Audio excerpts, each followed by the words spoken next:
রামকৃষ্ণ দেবের বাণী। ঈশ্বরের অস্তিত্ব। সত্য সত্যই ঈশ্বরের দেখা পাওয়া যায়। এই যেমন তোতে আমাতে এখন বসে কথা কইছি, এই রকম করে তাকে দেখা যায়, তার সঙ্গে কথা কহা যায়। সত্যি বলছি, মাইরি বলছি, মানুষের দেবত্ব। যে কেবল বলে আমি পাপী, আমি পাপী, সেই পড়ে যায়। বরং বলতে হয় আমি তার নাম করেছি।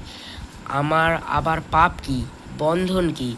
ঈশ্বরের নামে এমন বিশ্বাস হওয়া চাই কি আমি তার নাম করেছি, আমার এখনো পাপ থাকবে? আমার আবার পাপ কি, আমার আবার বন্ধন কি? কাউকে নিন্দা করো না, পকাটিরও না। নারায়ণী এই সব রূপ ধরে রয়েছেন। যেমন ভক্তি প্রার্থনা করবে, তেমন এটাও বলবে যেন কারো নিন্দা না করি।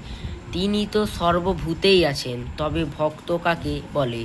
যে তাতে থাকে, যার মন প্রাণ আত্মরক্ষা সব তাতে গত হয়েছে। সকলকে ভালোবাসতে হয়, কেউ পর নয়।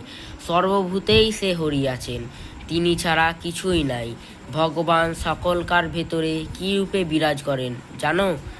যেমন চিকের ভেতর বড়লোকের মেয়েরা থাকে, তারা সকলেতে দেখতে পায়, কিন্তু তাদের কেউ দেখতে পায় না।